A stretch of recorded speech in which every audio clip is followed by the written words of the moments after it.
Today we are gonna bring a new series of tutorial for you that will be on Java J2EE struts. So in this basically we'll be working on struts 2. We'll be going through all the details of the struts with detailed examples so that you have a brief idea of what struts 2 means, and with various examples we'll establish a clear learning on struts 2.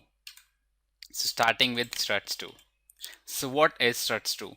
So Apache, or it is provided by Apache, that Apache Struts 2 is an elegant extensible framework for creating enterprise ready Java web applications. So as you can read it here, that we can use Struts 2 for developing Java web applications, and the framework is designed to streamline the full development cycle from building to deploying to maintaining applications over time.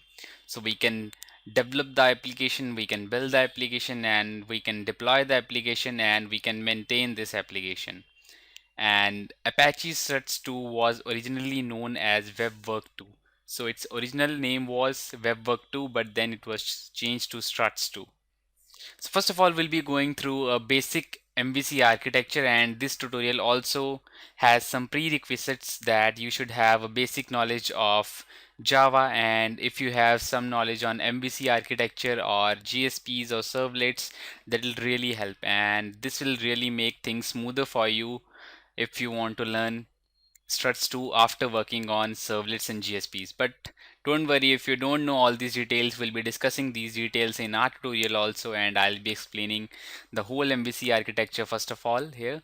So first of all, in MVC, so we have MVC up here. MVC is basically a design pattern in which M stands for model and V basically denotes view, and C is basically the controller. So what we are gonna do is now we'll just have the definitions. I'll just read it and I'll explain the meaning. Then I'll also guide you to a simple example on MVC. So MVC, or Model View Controller, as it is popularly called, is a software design pattern as we discussed, and it is primarily used for developing the web applications. And a model view controller pattern is made up of the following three parts. So it has following three parts. First of all, we have on the list is model, and the model is basically the lowest level of the pattern which is responsible for maintaining the data. So model is basically responsible for maintaining all the data. And then we have view. View is basically responsible for displaying all or a portion of the data to the user. So this is basically the definition which I am reading out. So I'll explain all of this with an example, so don't worry about that. And then we have controller, and controller is a software code that controls the interactions between a model and a view. So it is basically a mediator between our model and our view. So this was the basic definition or the basic overview of model view controller. Now let's come here. Now suppose let's take the example of one of the popular websites, which is Facebook. And suppose this is your web browser, and this is the bar in which you will feed the URL, and the URL will basically be facebook.com. And whenever you will be hitting this URL, you are making a particular request, and this is basically the server or where your Facebook is hosted, facebook.com. And whenever you will be hitting this facebook.com URL, the request will go to the server, and in turn you will be getting a response. And whenever you'll be getting this response, and in your web browser, the facebook.com page will open up and it will ask you to log in. So it will have options like this: login username, and then you'll have to fill in your password, and then there will be a button which will be sign in. So whenever you'll be logging in with your username and with your password, and whenever you'll be hitting sign in, then again a request will go to the Facebook servers, and it'll check for your entered username and password, and if your entered username and password will be correct, then your profile page will show up. So this will be your Facebook profile. Suppose this was someone ABC's profile, so ABC's profile will show up. Otherwise, if your username and password will be incorrect, then you'll simply be getting a message that your username or password is incorrect. So we'll be discussing this example in this context only. Okay. So basically this was your view, this Facebook page or in your web browser where you have opened the facebook.com website.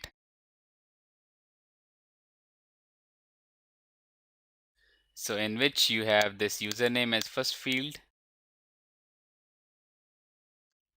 and then you have a password as a field, and then you have a button called sign in. So this is a view. A view is basically what a user can see, what a end user can see. So this is view in MVC.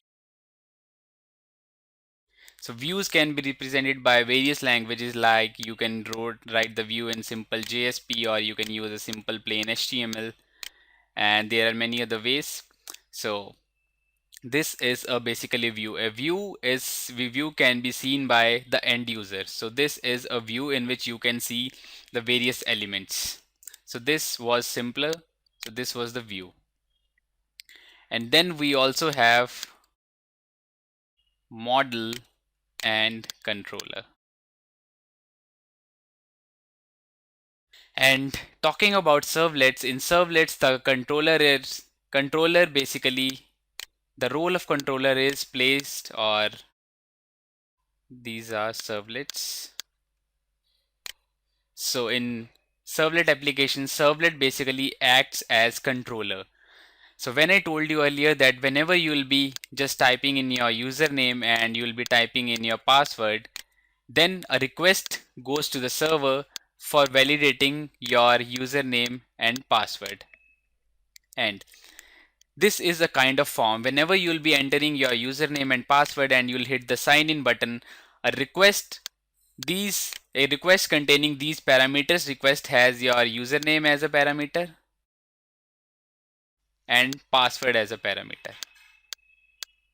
This request will basically taken by servlets, and then servlets will pass it to an appropriate model for handling this data or for processing this data.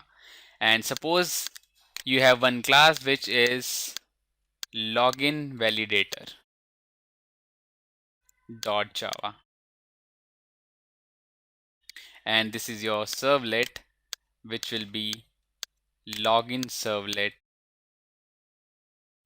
.java.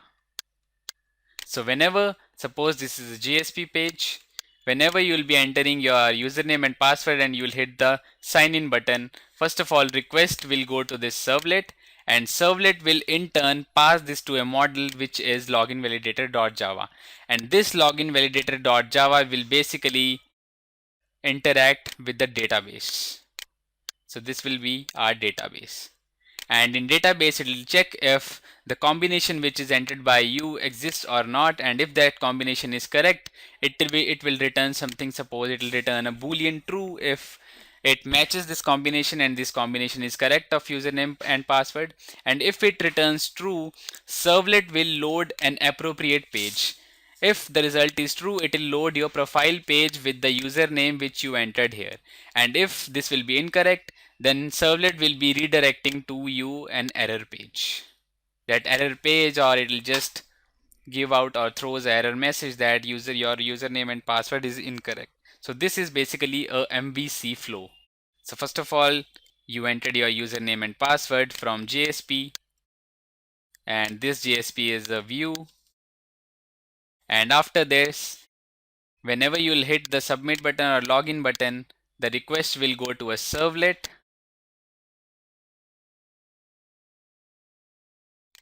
and this is basically your controller. And after this, servlet will basically send this to a model which will be simply a Java class.